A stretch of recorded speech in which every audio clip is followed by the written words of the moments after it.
الشيبي. وبوجه كلمة للمسؤولين في مصر، هل هتعاقبوه ولا هتعتبروها نرفزة ملعب؟ هل الإشارات اللي الشيبي عملها ترضيك كمسؤول داخل نادي الأسيوطي أو خارج نادي الأسيوطي؟ دي حاجة.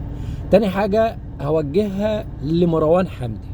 بص يا مروان، انت جيت على سكة جمهور الأهلي، وجمهور الأهلي اللي بيجي على سكته بيكون هو والأرض واحد، تمام؟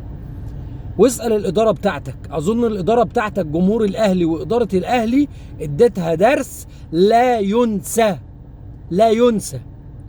وهقول لك تاني، انت جيت على سكة جمهور الأهلي، واسأل لعيبة كتير جت على سكة جمهور الأهلي وخسرت كتير. وانا بقول لك من دلوقتي، رغم ان انت مالكش اي 30 لازمة، بس انت هتنسى ان الكرة مدورة وهتفتكرها مربعة. مش هقول لك اكتر من كده، حلو؟ لان جمهور الاهلي في كل مكان، في كل مكان هتلاقي فيه جمهور الاهلي. وطبيعي ان انت شتمت جمهور الاهلي كله، شتمت جمهور الاهلي كله.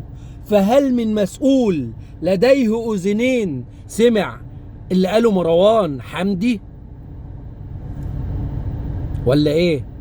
ولا ودن من طين وودن من عجين علشان خاطر الاستثمار؟ انا نفسي اعرف نادي بيراميدز ده يعني عمل ايه لمصر؟ يعني دخل استثمارات ايه لمصر؟ دخل كام الف مليار دولار لمصر عشان خاطر ان هو كل شويه سحب الاستثمارات، سحب الاستثمارات؟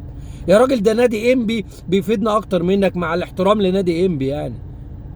نادي كبير وعريق وليه اسم وليه كيان. انت تطلع ايه يعني؟ تطلع ايه؟